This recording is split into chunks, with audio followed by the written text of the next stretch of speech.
Hello students, आज मैं आपको बीए पार्ट 2 पॉलिटिकल साइंस का राजनीतिक सिद्धांत के राजनीतिक विचारधाराएं जो है लिबरलिज्म यानी उदारवाद, सोशलिज्म यानी समाजवाद, इसके बारे में बताने जा रहे हैं, समझाने जा रहे हैं। तो पूरा का पूरा चैप्टर सही से पढ़िए आप। इसमें जो है राजनीतिक सिद्धांत के अंतर्गत 4 विचारधाराएं आपकी हैं, उदारवाद, समाजवाद और उसके बाद में है मार्क्सवाद और फिर नारीवाद। लेकिन इस वीडियो में हम आपको जो है आज सिर्फ उदारवाद और समाजवाद बता रहे हैं।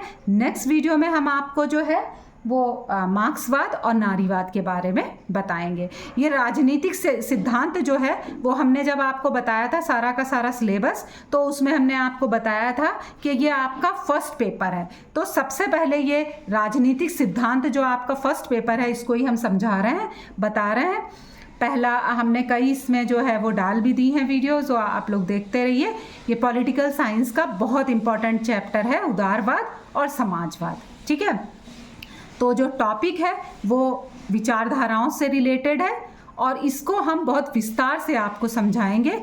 और जो भी इसमें परीक्षा में पूछा जाए उसको जो है आप सही से लिखिए। जिस तरह से मैं पढ़ा रही हूँ, समझा रही हूँ, उसी तरह से आप लिखिए, तो आपके मार्क्स भी अच्छे आएंगे और आपको समझ में भी ठीक से आता जाएगा। तो सबसे पहले हम आपको ये बता दें कि राजनीतिक विचारधारा होती क्या है। सबसे पहले तो आप ये समझिए कि राजनीतिक विचारधारा है क्या। देखिए, राजनीतिक विचारधारा ऐसे विचारों और सिद्धांतों का समूह होता है जो ये बताता है कि समाज और राज्य को कैसे चलाया जाना चाहिए। और हमारा संविधान हो या कोई और भी संविधान हो, उनमें क्या है कि विचारधाराओं को भी जगहें दी गई हैं। यानी मार्क्सवादी विचारधारा को, उदारवादी विचारधारा को, सबको शामिल किया गया है। इसीलिए ये कहा भी जाता है कि हमारी जैसी विचारधारा होगी, उस विचारधारा के हिसाब से ही हमारा देश चलेगा। ठीक है, तो हर विचारधारा का अपना अपना दृष्टिकोण होता है। कुछ व्यक्ति की स्वतंत्रता को महत्व देते हैं, तो कुछ सामाजिक समानता को भी जरूरी मानते हैं। ठीक है, तो समझ में आप लोग को आता जा रहा होगा कि जो विचारधारा है वो क्या है।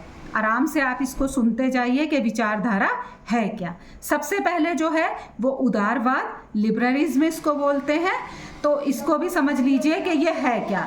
तो उदारवाद का जो अर्थ है वो समझ लीजिए क्या है। सबसे पहले तो उदारवादी ऐसी विचारधारा है जो व्यक्ति की स्वतंत्रता, अधिकार और समान अवसरों पर बल देती है।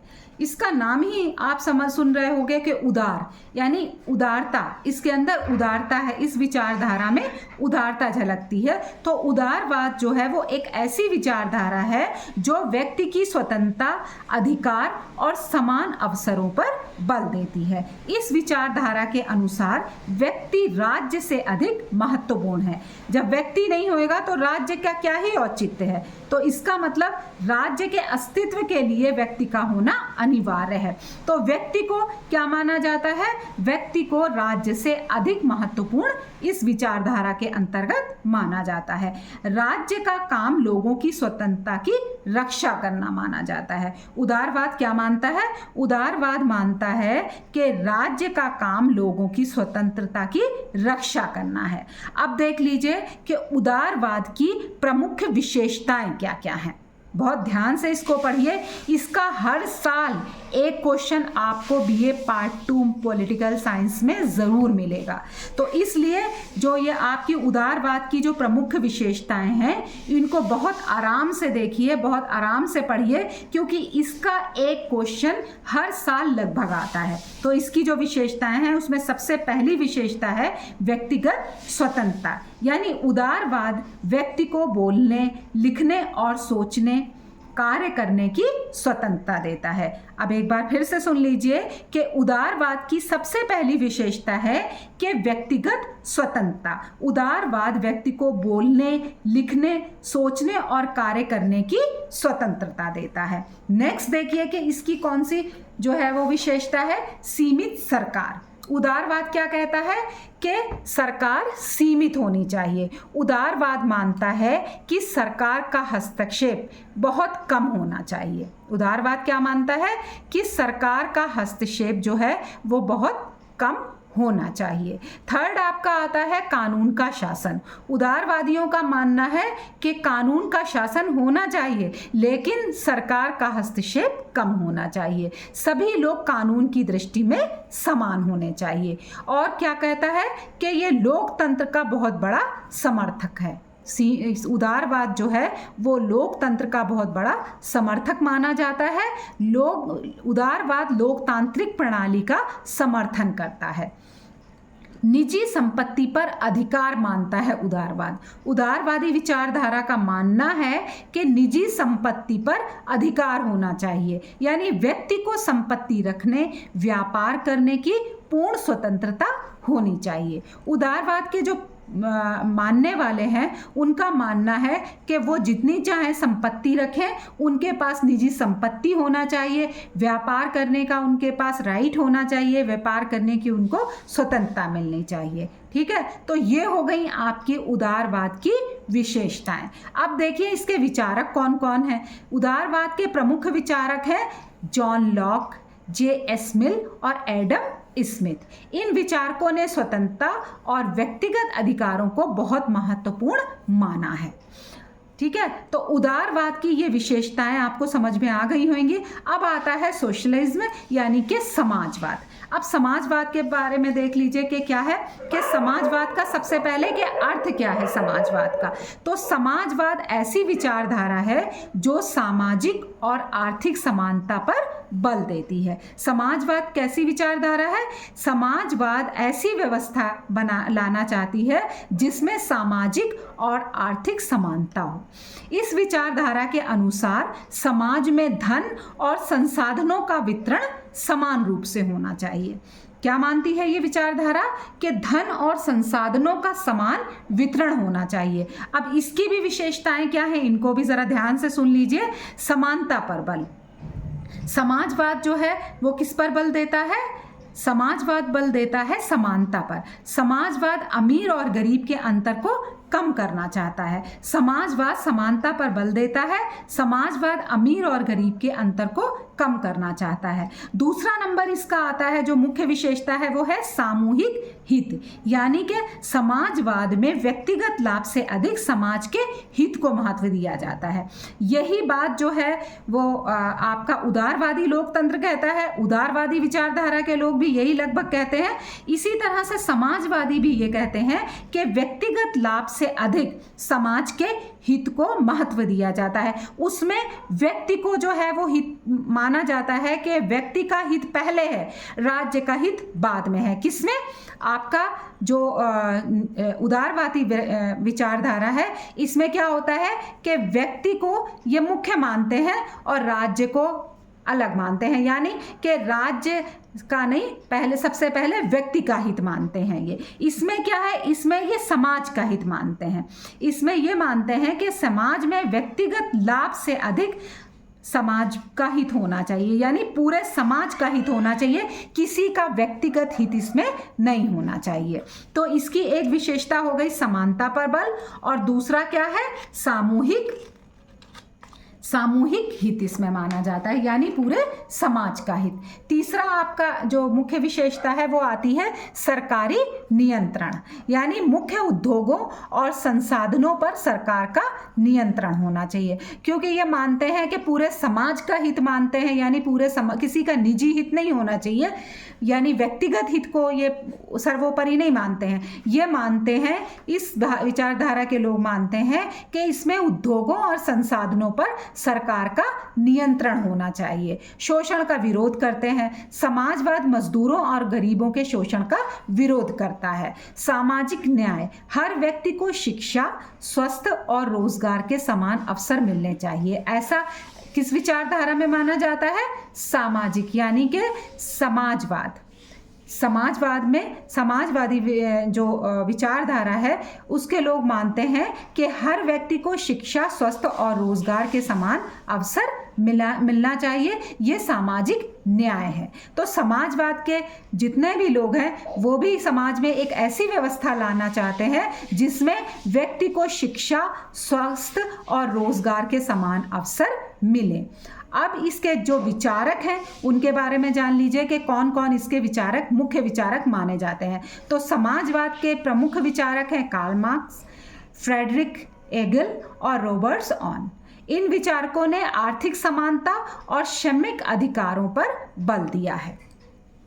अब वही है कि आपका ये आ सकता है क्वेश्चन कि उदारवाद और समाजवाद में अंतर स्पष्ट कीजिए। तो उदारवाद और समाजवाद में जो अंतर है वो क्या क्या अंतर है, ये आप एक बार ध्यान से देख लीजिए। क्या क्या अंतर है देखिए। उदारवाद व्यक्तिगत स्वतंत्रता पर बल देता है। सबसे बड़ा जो अंतर है दोनों की विचारधाराओं में वो ये है कि व्यक्तिगत स्वतंत्रता पर बल देता है उदारवाद, जबकि समाजवाद किस पर बल देता है? सामाजिक समानता पर बल देता है। समाजवाद सामाजिक समानता पर बल देता है, जबकि उदारवाद व्यक्तिगत स्वतंत्रता पर बल देता है। अब उदारवाद में क्या है? सरकार को सीमित कर दिया गया है। उदारवादी विचारकों का मानना है कि सरकार सीमित होनी चाहिए, जबकि समाजवाद क्या कहता है? मजबूत सरकारी नियंत्रण है, यानी सरकारी नियंत्रण मजबूत होना चाहिए। यानी सरकारी नियंत्रण समाजवादी विचारधारा के अकॉर्डिंग बहुत ज़रूरी है। अब उदारवादी क्या मानते हैं कि निजी संपत्ति होनी चाहिए, यानी निजी संपत्ति का समर्थन कौन करता है? उदारवाद करता है, जबकि समाजवाद सामूहिक स्वामित्व पर बल देता है। समाजवाद किस पर बल देता है? सामूहिक स्वामित्व पर बल देता है समाजवाद, जबकि उदारवाद किस पर बल देता है? निजी संपत्ति पर बल देता है। ठीक है, यानी अपनी व्यक्तिगत संपत्ति उदारवादियों के हिसाब से रखी जा सकती है, लेकिन समाजवादियों के अकॉर्डिंग सामूहिक स्वामित्व होना चाहिए। अब आता है कि उदारवाद जो है प्रतियोगिता को बढ़ावा देता है और समाजवाद सहयोग की बात करता है। सहयोग को बढ़ावा कौन देता है? समाजवाद, जबकि उदारवाद प्रतियोगिता को बढ़ावा देता है। उसके बाद में आता है कि व्यक्ति केंद्र में है। उदारवादी विचारधारा के अंतर्गत व्यक्ति केंद्र में है, जबकि समाजवादी विचारधारा के अंतर्गत समाज केंद्र में है। सभी की समझ में आ गया होगा कि उदारवाद और समाजवाद में क्या अंतर है। आप इस सारणी के अकॉर्डिंग समझा भी सकते हैं अपने क्लास में भी और अपने एग्जाम में। अगर आपके एग्जाम में आता है कि उदारवाद और समाजवाद में अंतर क्या है, तो सिर्फ इस सारणी को बना करके ही आप पूरा का पूरा समाजवाद और उदारवाद में अंतर बता सकते हैं। आपको इसकी विशेषताएं, इसके गुण, इसके दोष हमने बता ही दिए हैं ऊपर, तो आप बहुत आराम से short question, very short question और लॉन्ग क्वेश्चन को भी आप इसमें एग्जाम में आने पर लिख सकते हैं। देखिए, उदारवाद और समाजवाद दोनों ही महत्वपूर्ण राजनीतिक विचारधाराएं हैं। उदारवाद स्वतंत्रता को प्राथमिकता देता है, जबकि समाजवाद समानता, सामाजिक न्याय और अधिक महत्वपूर्ण मानता है। समझ में आ रहा है? उदारवाद स्वतंत्रता को प्राथमिकता देता है, जबकि समाजवाद समानता और सामाजिक न्याय को अधिक महत्वपूर्ण मानता है। आज दुनिया के कई देशों में इन दोनों विचारधाराओं का मिश्रित रूप देखने को मिलता है। हमारे संविधान में भी इन विचारधाराओं को जगह दी गई है और पूरी दुनिया में उदारवाद और समाजवाद दोनों ही विचारधाराओं को बहुत ज़्यादा महत्वपूर्ण माना गया है और निश्चित रूप से और मिश्रित रूप से इसको देखा जाता है। अब आपका ये चैप्टर तैयार हो गया पूरा। अब इस चैप्टर में हमने जो जो पढ़ाया है उसी से रिलेटेड हम आपको MCQ कुछ क्वेश्चंस देते हैं, जिसके जवाब आपको कमेंट में देना है। ऐसे लिखना है कि क्वेश्चन नंबर 1 का A, क्वेश्चन नंबर B का B, इस टाइप से आपको जवाब देने हैं। समझ में सबकी आ गया होगा। फिर भी कुछ समझ में ना आए तो आप पूछ लीजिए। MCQ क्वेश्चन आप देख लीजिए। उदारवाद का मुख्य आधार क्या है? A समानता, B स्वतंत्रता, C क्रांति या D तानाशाही। नेक्स्ट, उदारवाद किसे सबसे अधिक महत्व देता है? राज्य, व्यक्ति, समाज या सेना? व्यक्ति राज्य के अधिक महत्वपूर्ण है। व्यक्ति राज्य से अधिक महत्वपूर्ण है। ये किस विचारधारा का सिद्धांत है? A समाजवाद, B साम्यवाद, D उदारवाद या फिर D फांसीवाद? इनमें से एक आंसर सही है, इसको आप हमें बताइए। नेक्स्ट है उदारवाद का प्रमुख विचारक कौन था? A Karl Marx, B John Locke, C Lenin या डी मोए ज़ीडो। इनमें में से एक ठीक है, इसको बताइए। नेक्स्ट क्वेश्चन, समाजवाद किस पर अधिक बल देता है? ए व्यक्तिगत लाभ, बी सामाजिक स्वतंत्र समानता, डी राजतंत्र या डी निजी सेना। नेक्स्ट क्वेश्चन, समाजवाद का प्रमुख उद्देश्य क्या है? ए पूंजीवाद, बी सामाजिक न्याय स्थापित करना, सी राजशाही स्थापित करना या डी युद्ध बढ़ाना। अब आप लोग जो है पूरा चैप्टर पढ़ चुके हैं, इन्हीं से रिलेटेड सारे ऑब्जेक्टिव क्वेश्चंस हैं। आप कमेंट में हमें ज़रूर बताएं, जो भी समझ में ना आए उसको पूछें, और धीरे धीरे करके आपका फर्स्ट पेपर तैयार होता चला जाएगा। आप हमें फॉलो करते रहिए।